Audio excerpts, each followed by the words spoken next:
Hello दोस्तों, नमस्कार। आप सभी का स्वागत है आपके हैं स्टडी चैनल ब्राइट फ्यूचर में। आज की इस वीडियो में हम लोग एनसीईआरटी क्लास 10th के उदाहरण क्वेश्चन का सॉल्यूशन करेंगे। उदाहरण 2 क्वेश्चन है, यदि एंगल बी और एंगल क्यू ऐसे न्यूनकोण हो जिससे कि साइन बी बराबर साइन क्यू, तो सिद्ध कीजिए कि एंगल बी इक्वल है एंगल क्यू के। देखिए, सबसे पहले क्वेश्चन समझ लेते हैं। एंगल बी और एंगल क्यू क्या है? ये न्यूनकोण है। तो हम लोग पहले समकोण त्रिभुज बना लेते हैं।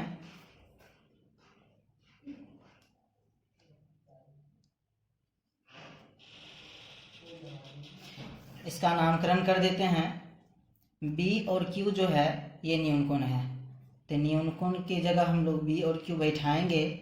तो यहाँ हम रख लेते हैं बी और यहाँ रख लेते हैं क्यू। देखिए, ये बी न्यूनकोण हो गया और क्यू भी क्या हो गया? न्यूनकोण हो गया। यहाँ इस समकोण का भी कुछ नामकरण कर देते हैं। इसका नामकरण हम लोग कर देते हैं ए। आप चाहें तो कुछ भी कर सकते हैं। तो जो पहले दिया हुआ है क्वेश्चन में, इसको लिख लेते हैं।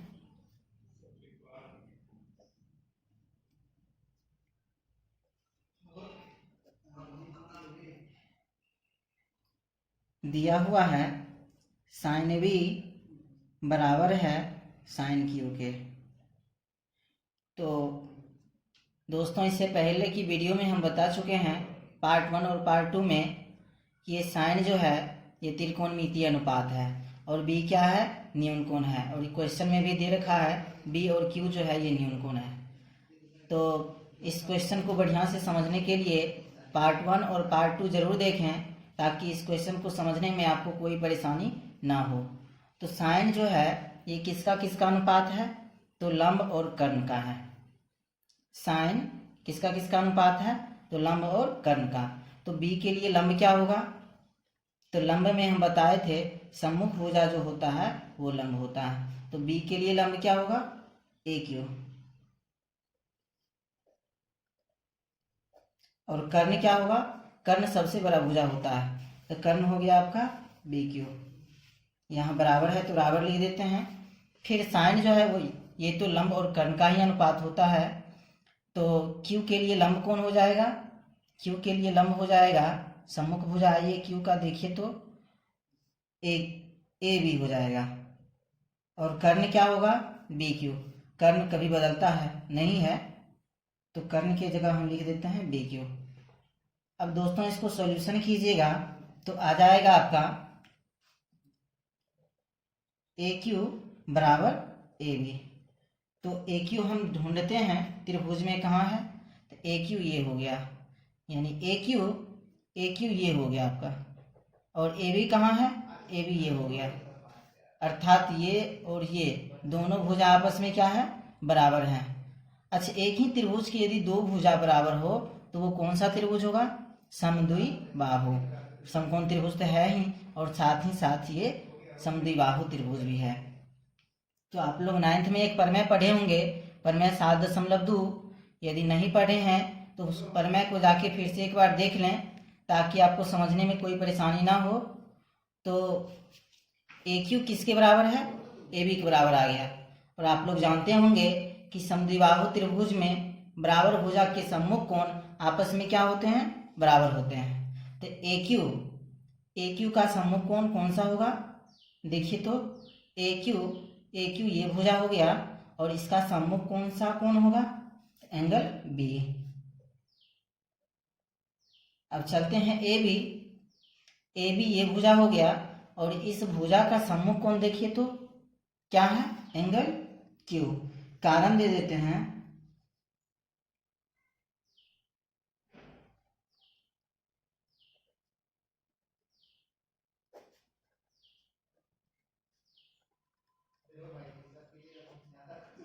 समद्विबाहु त्रिभुज के बराबर भुजा का सम्मुख कोण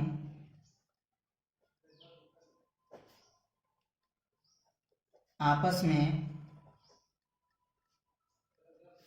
बराबर होता है।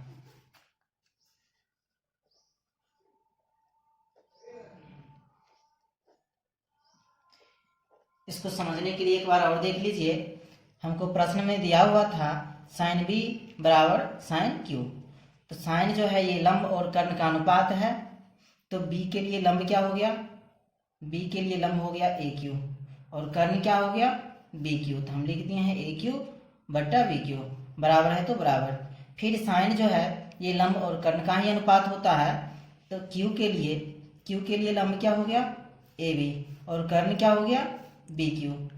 अब देखिए इसको आप सॉल्यूशन करेंगे तो बराबर में ऊपर ऊपर और नीचे नीचे कट जाता है, यदि बराबर हो तो बी क्यू से बी क्यू कैंसिल हो जाएगा, तो क्या आ गया ए क्यू बराबर ए बी हम लिख दिए हैं। और बराबर भुजा का सम्मुख कोण आपस में क्या होता है बराबर होता है। तो ये हमको साबित हो गया एंगल बी बराबर एंगल क्यू। हम अगला उदाहरण अब देखते हैं। उदाहरण 3 क्वेश्चन है कि त्रिभुज ए सी बी लीजिए। त्रिभुज का नाम दे दिया है ए सी बी। तो हम लोग एक त्रिभुज बनाएंगे, उसका नाम क्या करेंगे ए सी बी, जिसका एंगल सी समकोण है, यानी सी जो है वो समकोण है 90 डिग्री है, जिसमें ए बी बराबर 29 इकाई और बी सी बराबर 21 इकाई, और एंगल ए बी सी बराबर थीटा। आकृति भी दिया हुआ था, आकृति भी हम बना देते हैं, अभी बनाए हुए नहीं हैं। त्रिभुज का नाम क्या है ए सी बी। तो ये समकोण त्रिभुज हो गया, इसका नामकरण कर देते हैं ए सी बी। एंगल सी जो है समकोण है, यानी सी को यहाँ रखना पड़ेगा, ये सी समकोण है। उसके बाद ए बी को आप कहीं भी रख दीजिए, या तो यहाँ रख दीजिए नहीं तो यहाँ रख दीजिए। हम ए को ऊपर रख देते हैं और बी को नीचे रख देते हैं।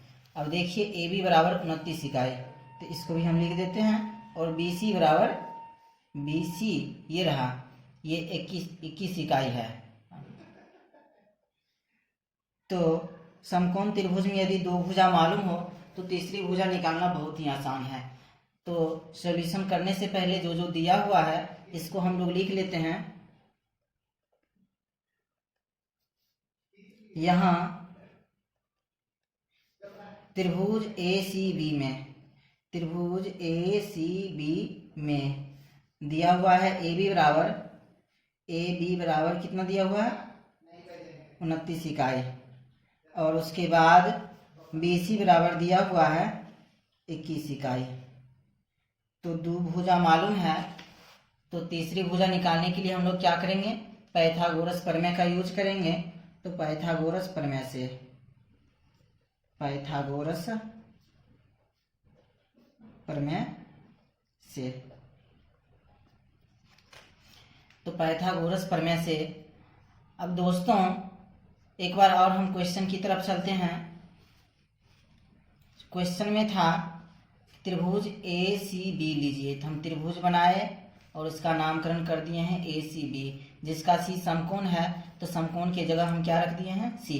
ए बी 29 इकाई, तो ए बी 29 इकाई हम दर्शा दिए हैं।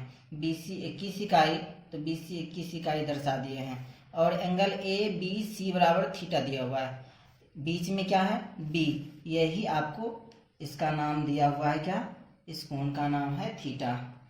और यही आकृति, ये आकृति आपको बुक में दिया हुआ है, आकृति 8.10। तो निम्नलिखित का मान ज्ञात करना है cos square theta plus sine square theta, और सेकेंड में ज्ञात करना है cos square theta minus sine square theta. अब देखिए जो जो दिया हुआ था क्वेश्चन में हम पहले लिख दिए हैं। ए बी बराबर 29 इकाई, बी सी बराबर 21 इकाई, दो भुजा मालूम है, तो तीसरी भुजा निकालने के लिए पाइथागोरस प्रमेय से। अच्छा थीटा के लिए ये क्या हो गया दोस्तों, थीटा का ये देखिए तो ये सम्मुख भुजा है, अर्थात ये क्या हुआ लंब हुआ। और फॉर्मूला आपको मालूम होगा, लंब बराबर क्या होता है अंडर रूट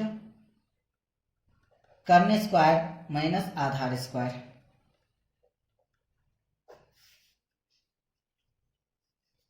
तो लंब क्या है दोस्तों ए सी बराबर अंडर रूट, कर्ण हमेशा बड़ा भुजा होता है, तो ए बी स्क्वायर माइनस आधार क्या है दोस्तों, जब ये सम्मुख भुजा ए सी हो गया, ये लंब हुआ, तो बी सी क्या हो जाएगा आधार हो जाएगा। वैल्यू पुट करेंगे। ए बी का मान दिया हुआ है 29 और बी सी का मान कितना दिया हुआ है 21। तो ए बी का मान 29 इसका स्क्वायर माइनस 21 का स्क्वायर। स्क्वायर निकालेंगे, स्क्वायर निकालना आप लोग जानते होंगे। 29 का स्क्वायर कितना हो जाएगा 841 और 21 का स्क्वायर हो जाएगा आपको 441। अब इसको हम लोग घटा लेते हैं। घटाने के बाद कितना आ जाएगा 400। 400 का कितना निकलेगा 400 का निकलेगा आपको 20। ये 20 क्या हो गया AC हो गया। तो AC बराबर 20 इकाई। अब हमको तीनों भुजा मालूम हो गया है। जब तीनों भुजा मालूम हो गया है तो जो क्वेश्चन है अब हम उस पर चलते हैं। पहला क्वेश्चन है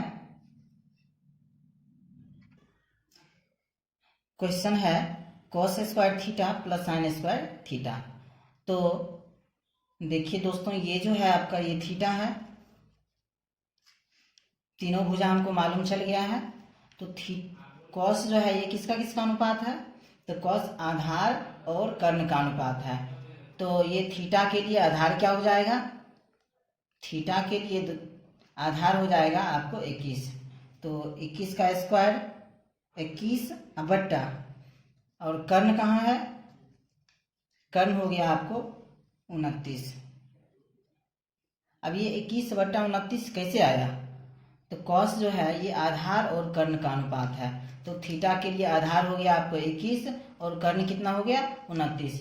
तो 21 बट्टा 29 स्क्वायर प्लस साइन जो है ये लंब और कर्ण का अनुपात है।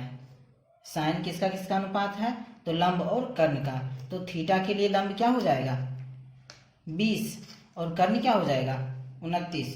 तो 20 बट्टा 29 का स्क्वायर। तो इसको हम लोग लिख सकते हैं ऐसा। स्क्वायर निकालना आप लोगों को मालूम होगा। तो 21 का स्क्वायर हो जाएगा आपको 441 बट्टा 29 का स्क्वायर कितना हो जाएगा 841 प्लस फिर 20 का स्क्वायर कितना हो जाएगा 400 और 29 का स्क्वायर कितना हो जाएगा 841। हम सॉल्यूशन यहाँ कर लेते हैं इसका। तो एलसीएम कितना आ जाएगा मेरा, एलसीएम आ जाएगा 841। जोड़ दीजिए 441 प्लस 400। तो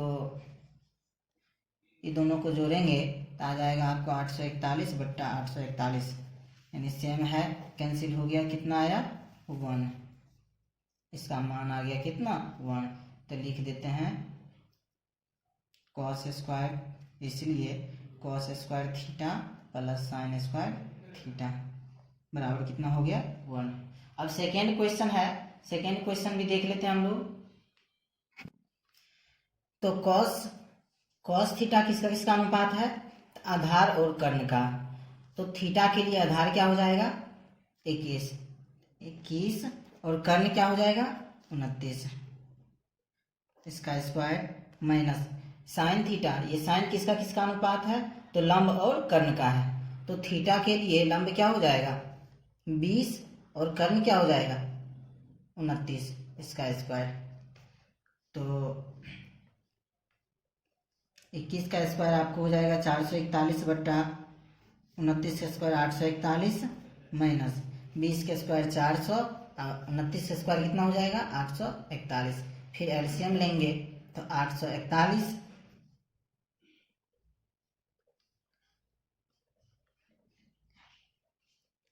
फ्रैक्शन का घटा आप लोग का आता ही होगा। तो कितना आ गया 41 बट्टा 841। ये सेकेंड था आपको इसी का। तो हम लिख देते हैं अतः cos square theta minus sine square theta ये कितना आ गया 41 बट्टा 841। यदि इस क्वेश्चन में किसी को प्रॉब्लम हो तो कमेंट सेक्शन में ज़रूर बताएं और इस क्वेश्चन को बढ़िया से समझने के लिए पार्ट 1 और पार्ट 2 अवश्य देखें। अब चलते हैं उदाहरण 4 पर। उदाहरण 4 क्वेश्चन है एक समकोण त्रिभुज ABC में एक समकोण त्रिभुज है जिसका नाम है ए बी सी, जिसका एंगल भी समकोण है। यदि tan A बराबर 1 हो तो सत्यापित कीजिए कि 2 sin A cos A बराबर 1। तो सबसे पहले दिया है समकोण त्रिभुज जिसका नाम है ए बी सी। हम समकोण त्रिभुज एक बनाते हैं।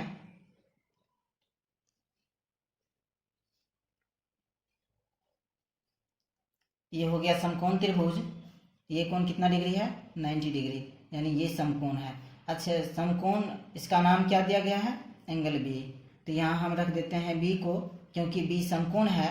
अब देखिए, आप ए और सी इस दोनों जगह में से कहीं भी आप रख सकते हैं। तो यहाँ हम ले लेते हैं ए और यहाँ ले लेते हैं सी। तो जो पहले दिया हुआ है क्वेश्चन में, सॉल्यूशन करने से पहले इसको हम लोग लिख लेते हैं।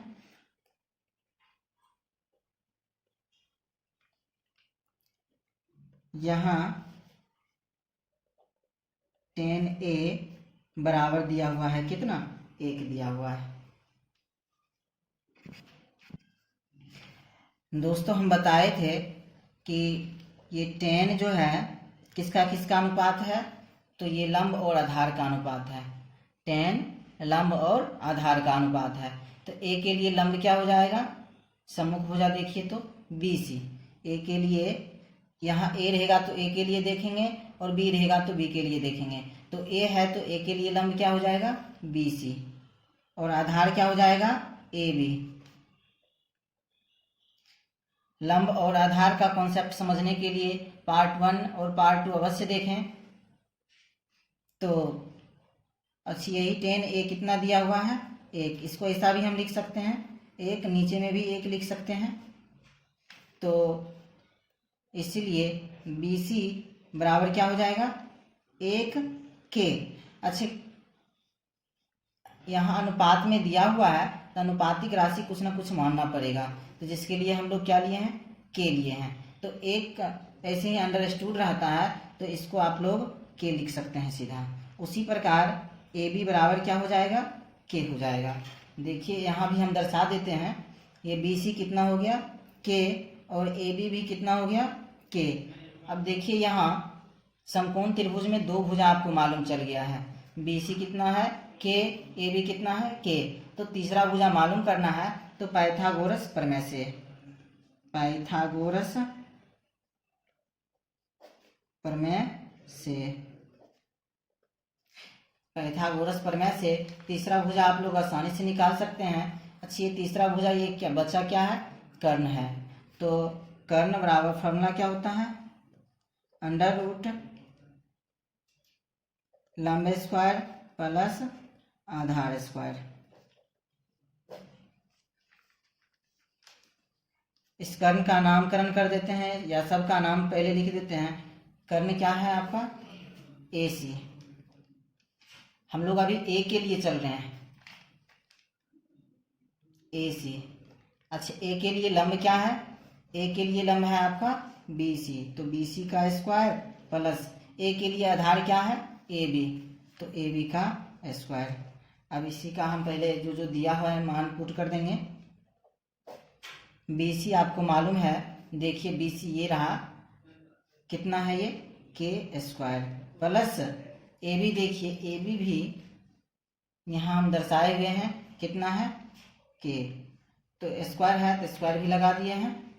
अब दोनों को ऐड करेंगे, K स्क्वायर और K स्क्वायर ऐड करेंगे तो कितना हो जाएगा? 2K square. अब देखिए, K स्क्वायर यहाँ रूट से निकलेगा तो एक K तो निकल ही जाएगा, और ये 2 निकलेगा नहीं, इसको हम लोग रूट में ही ऐसे ही छोड़ देंगे। या ऐसे भी लिख सकते हैं आप लोग, √2 और K निकल जाएगा क्योंकि स्क्वायर में है। अब देखिए, AC भी हमको मालूम चल गया है, त्रिभुज का तीनों भुजा मालूम चल गया है। BC कितना? K। AB कितना? K। और AC अभी निकला है, ये क्या निकला है? √2 और K। तो यहाँ हम दर्शा देते हैं, AC बराबर √2 और K। तो सबसे पहले साबित हमको क्या करना है? साबित करना है कि 2 sin A into cos A बराबर कितना? 1। तो साबित करने के लिए LHS से चलेंगे या RHS से भी चल सकते हैं, लेकिन यहाँ हम लोग सब भुजा निकाल लिए हैं तो LHS से ही चलेंगे। तो LHS से जो दिया हुआ है उसको हम लोग लिख लेंगे पहले। LHS से, LHS से, LHS में क्या दिया हुआ है 2 sin A into cos A। अच्छा 2 है तो यहाँ 2 तो लिख ही देंगे। इस सब ये दोनों के बीच में किसका चिन्ह छिपा हुआ है तो गुना का चिन्ह छिपा हुआ है, तो ऐसा भी हम लिख सकते हैं गुना साइन किसका किसका अनुपात है लंब और कर्ण का। साइन जो है ये लंब और कर्ण का अनुपात है। अनुपात देखिए, अनुपात निकालना ट्रिक्स में हम बताए हुए थे पार्ट 1 में, वो जाके देख लीजिए तब अच्छा तरह से आपको अनुपात निकालना समझ में आ जाएगा। तो साइन जो है ये लंब और कर्ण का अनुपात है, तो ए के लिए लंब क्या हो जाएगा तो ए के लिए लंब होगा आपका BC। लंब ढूंढने के लिए सम्मुख भुजा देखते हैं, तो ए के लिए सम्मुख भुजा ये क्या है BC, और कर्ण क्या है कर्ण सबसे बड़ा भुजा होता है तो कर्ण क्या है AC, तो BC बट्टा AC।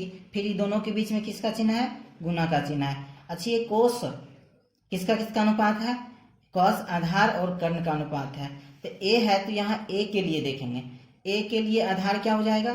देखिए दोस्तों ए से सटा हुआ यानी न्यूनकोण से सटा हुआ 2 भुजा होता है, एक तो कर्ण और दूसरा आधार। कर्ण सबसे बड़ा भुजा होता है तो ए के लिए आधार क्या हो जाएगा आधार हो जाएगा आपका AB और कर्ण क्या हो जाएगा AC। अब देखिए वैल्यू पुट कीजिए 2 गुना BC का मान कितना है BC देखिए दोस्तों K है, और AC क्या है AC है आपका √2 और फिर K है। उसी प्रकार अब देखिए AB का मान दिया हुआ है कितना K है, फिर AC कितना दिया हुआ है √2 और K। अब देखिए अब काट दीजिए, जो जो कटेगा उसको काट दीजिए, यहाँ K से K कैंसिल, फिर K से K कैंसिल, तो ऊपर में क्या बचा 2। अब नीचे में देखिए दोस्तों √2 और फिर √2, ये दोनों को गुना कीजिएगा तो कितना आएगा √4। 2 √4 ये निकलेगा कितना निकलेगा 2 निकलेगा, ये कैंसिल हो गया तो कितना आ गया 1। और यही तो हमको लाना था, RHS आ गया, हमको LHS से चले थे RHS आ गया, इसलिए LHS बराबर हो गया किसके RHS का। इस तरह से आज हम लोग उदाहरण 2, उदाहरण 3 और उदाहरण 4 तक देख लिए हैं। अब आगे हम लोग नेक्स्ट वीडियो में देखेंगे उदाहरण 5 और फिर एक्सरसाइज पर चलेंगे। तो दोस्तों यदि वीडियो अच्छा लगता है तो सब्सक्राइब और शेयर करना ना भूलें, और इस वीडियो को यदि अच्छा तरह से समझना है तो पार्ट 1 और पार्ट 2 लिंक डिस्क्रिप्शन में दिया हुआ है, जा करके अवश्य देखें ताकि इस वीडियो को समझने में आपको कोई परेशानी ना हो। हम फिर नेक्स्ट वीडियो में इसी त्रिकोणमिति का उदाहरण 5 और एक्सरसाइज का क्वेश्चन देखेंगे। धन्यवाद दोस्तों, लाइक और शेयर कमेंट करना ना भूलें।